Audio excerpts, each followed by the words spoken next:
welcome to a brand new video, and as always, make sure you hit the like button if you enjoyed the video, and if you're not a resident of Chi-Town yet, make sure you subscribe. And as always, sincerely thank you for sitting at my table. We are here once again discussing a brand new topic that has to deal with a late night host being canceled for the following. Supposedly everybody is assuming, and when I say everybody, I'm talking about the Hollywood mafia, because that's what they are, the Hollywood mafia. As we all know, Jimmy Kimmel was canceled. He was canceled. He was removed by Disney and by other studios.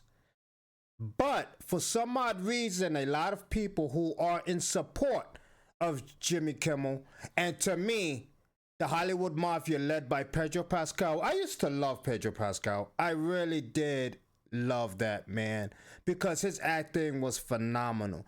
But so for some odd reason now, Pedro Pascal is using his social media for a political agenda, basically to lead the left, to lead the LGBTQ, whatever you want to call it.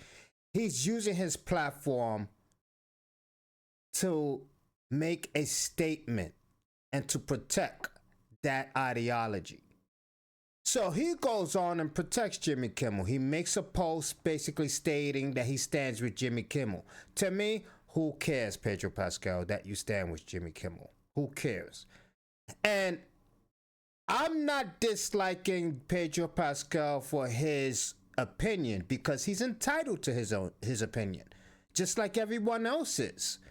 You are entitled to your opinion, and you're allowed to say whatever you want to say, because this is America. You have free speech. Everyone knows that. But for some odd reason, people are forgetting that free speech does not exclude consequences that come with it. You have free speech. You can say whatever you want without being arrested, without being thrown in jail. Like a lot of countries that are communist, they'll throw you in jail just for stating something. But America, thank God, they do not throw you in jail for stuff like that. You will not be thrown in jail because you have free speech. But no company is obligated to tolerate that type of behavior just because you feel the need to express your feelings over the airwaves and the internet. No company has to tolerate it, because a lot of company has an obligation to uphold their integrity and the type of people that they hire within their company. So Jimmy Kimmel was canceled. He lost his show. He's not fired. He may come back in a year or two. Who knows? Because was he officially fired? Absolutely not. A lot of people are stating that he was fired. He's not completely fired yet. I haven't heard word that he was completely fired yet. He can come back. So far, he has been taken off the airwaves, okay? For what he said about the shooter of Charlie Kirk's. Basically stating that he was MAGA all the way, that he was MAGA, that he was a far-right psychopath, or whatever the case, however you want to word it. That's what Jimmy Kimmel basically tried to state. These are his exact words. With the MAGA gang desperately trying to characterize this kid who murdered Charlie Kirk as anything other than one of them, and doing everything they can to score political points from. Here's everything you need to know about the off-key monologue that got Jimmy Kimmel's show pulled. As you heard it right there. If you want to hear it again, we can go back, because he basically put an identity on the kid that shot Charlie Kirk. With the MAGA gang desperately trying to characterize this kid who murdered Charlie Kirk as anything other than one of them, and doing everything they can to score political points from. Here's everything you need to know about the off-key monologue that got Jimmy Kimmel's show pulled indefinitely. The controversy began during Monday's show when the late-night comic started off by claiming that MAGA was using Charlie Kirk's assassination to score political points. But Kimmel didn't stop there. He went on to call out President Trump, who is scheduled to deliver a speech at Kirk's memorial service on Monday, for what... This is what surprised me. He didn't stop there, right? This is, to me, is using Charlie Kirk's death for whatever agenda he's trying to accomplish. You're using Charlie Kirk's death and trying to go after the President of the United States, trying to go after the right, trying to go after whoever supports the ideology of the right, and you're trying to demonize them as well. So you're already orchestrating some type of propaganda, okay? Which is completely wrong. And your lies commence after that as well. Let's continue. He deemed to be an insufficient reaction to the murder. In between the finger pointing, there was grieving. On Friday, the White House flew the flags at half-staff, which got some criticism. But on a human level, you can see how hard the president is taking this. My condolences on the loss of your friend Charlie Kirk. May I ask, sir, personally, how are you holding up over the last day and a half, sir? I think very good. And by the way, right there, you see all the trucks? They've just started construction of the new ballroom for the White House. You see how President Trump kind of changed the subject, right? Everyone knows, because it doesn't take common sense to know this. President Trump is a very masculine individual.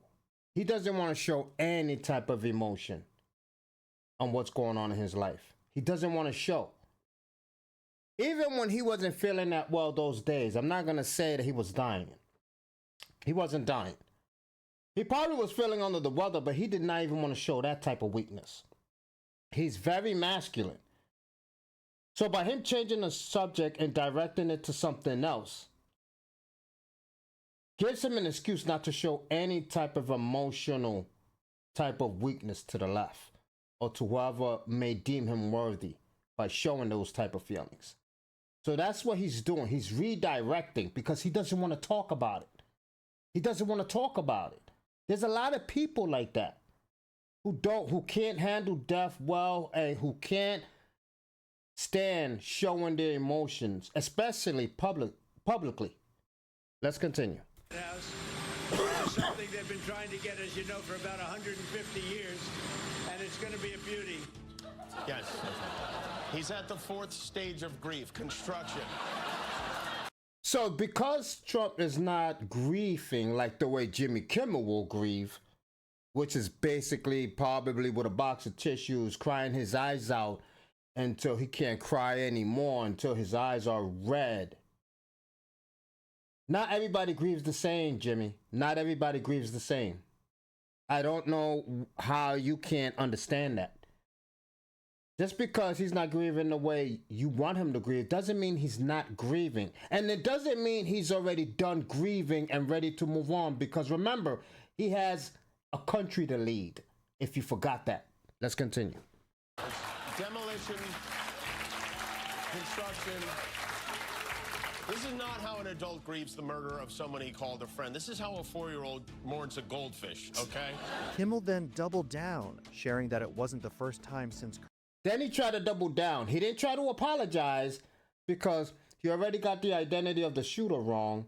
He already got the ideology of the shooter wrong. He also attacked President Trump's way of grieving his friend who's just been murdered. All of this he did on the airwaves just to satisfy his fan base and to push his ideology. All of this. Do you think a company should stand for that? Somebody pushing lies and the propaganda? That's not going to be tolerated by a lot of companies. So he was removed from the airwaves. Let's continue. Kirk's murder, that Trump redirected a question about the Turning Point USA founder back to the White House ballroom. And it didn't just happen once. When I heard it, I was in the midst of, building a great, for 150 years, they've wanted a ballroom at the White House, right? They don't have a ballroom. They have to use tents on the lawn for President Xi when he comes over. If it rains, it's a wipeout. You can see the faces of the people interviewing Trump. They're like, why is he talking about this? Because I would be the same way. I'll be, why are you talking about this? We asked you specific questions about Charlie Kirk. If I did that to someone and I asked them about the death of their loved one and they redirect the question, I already know what they're trying to do is not talk about it. That's what they're trying to do. What they're trying to do is not talk about it because they don't want to get emotional. That's the only logical solution as to why every time they ask President Trump about Charlie Kirk, his reasoning as to why he's redirecting the question. He doesn't want to talk about it. And so I was with the architects that would design. It's going to be incredible. And they came in, they said, Charlie Kirk is dead. I didn't know what they meant. I said, he was dead. Charlie Kirk He's not comprehending it. And they thought he was dead because it was so horrific, you know. And I said, dead. And then we installed the most beautiful chandelier. Sconces, you wouldn't believe. There's something wrong with them. There really is. I mean, he could talk about so many things, but he decides to talk about that. In a week of mourning, Jimmy Kimmel decides to talk about that. And remember, Jimmy Kimmel is the man of the truth, all right? He's the man of the truth, right? He is, because he says so himself. He says so himself. We already know what transpired between Jimmy Kimmel and Aaron Rodgers when Aaron Rodgers basically tried to say he was in the Epstein file. Jimmy Kimmel quickly caught a heart attack about that statement. He quickly went on the defensive and then on the attack towards Aaron Rodgers and tried to protect his good name by stating that his group of individuals that he has employed are people who are committed to staying on their toes and finding the truth. So this way, when he goes on air, he can deliver the truth because it's very important. Thanks a lot to Megyn Kelly. We have this clip of Jimmy Kimmel is saying just that. Decided to insinuate that I am a pedophile. This is how these nuts do it now. You don't like Trump, you're a pedophile. It's their go-to move. And it shows you how much they actually care about pedophilia. And as far as the, well, you say things about people all the time argument goes, yes, I do. It's not the same. It's not even close to the same. We say a lot of things on this show. We don't make up lies. In fact, we have a team of people who work very hard to sift through facts and reputable sources before I make a joke. And that's an important distinction because the truth still matters. And when I do get something wrong, which happens on rare occasions, you know what I do? I apologize for it, which is what Aaron Rodgers should do, which is what a decent person would do. I guess he's not a decent person because he did not apologize after the statement he made about Charlie Kirk's shooter. He did not apologize at all. All he did was sidestep, all right? That's all he did. Did a little football move. He sidestepped. Tried to swerve. Tried to protect his good name. Didn't work. He was removed. Not fired. Let me say that again. And if he is fired after I release this video, after editing and stuff, then, hey, I didn't know. I'm just putting out the what I think it is. The truth is he wasn't fired. He was let go. I know at the time I'm making this video, he was let go. He was not fired. He was, his show was just put off the air. He was not fired. He can come back still, folks. Don't get your hopes up yet. He can still come back. So, as you can see in that little clip, thanks a lot to Megyn Kelly, who's a very terrific journalist, let me add. She provided that clip on her show. As you can see, did he apologize? No. Is he a decent human being? According to what he just said, no, he's not a decent human being. He's a liar.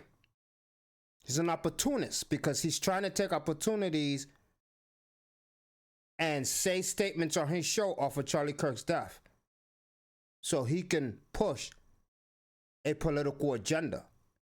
And people are out here trying to fight for him. You got Hollywood stars making small clips on TikTok and on X and basically getting destroyed because when you look down in the comments, people are destroying them.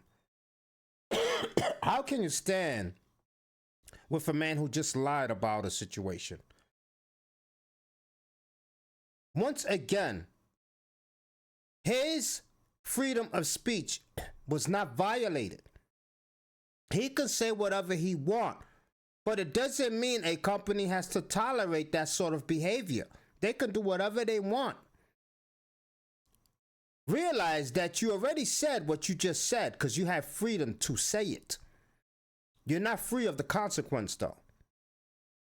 Doesn't mean that your freedom of speech was violated. It has already been said. The consequences, though, comes afterwards. How you deal with it comes afterwards. Your freedom of speech was never violated. It was never touched. That's all I have to say about the Jimmy Kimmel situation. What say you? I would love to see your comments down below. This is Black Shy Guy. As always, make sure you hit the like button if you really enjoyed the video. And if you're not a resident of Chi-Town yet, make sure you subscribe. And as always, sincerely, thank you for sitting at my table. I'm out of here. Peace! Dunking and hitting jumpers, kept Marvin Rich with him. Leo Rose like, why you dump us? Saturday's deposit, chasing SunTrust. Word to Donald that no one will ever trump us. About to put that in my bio.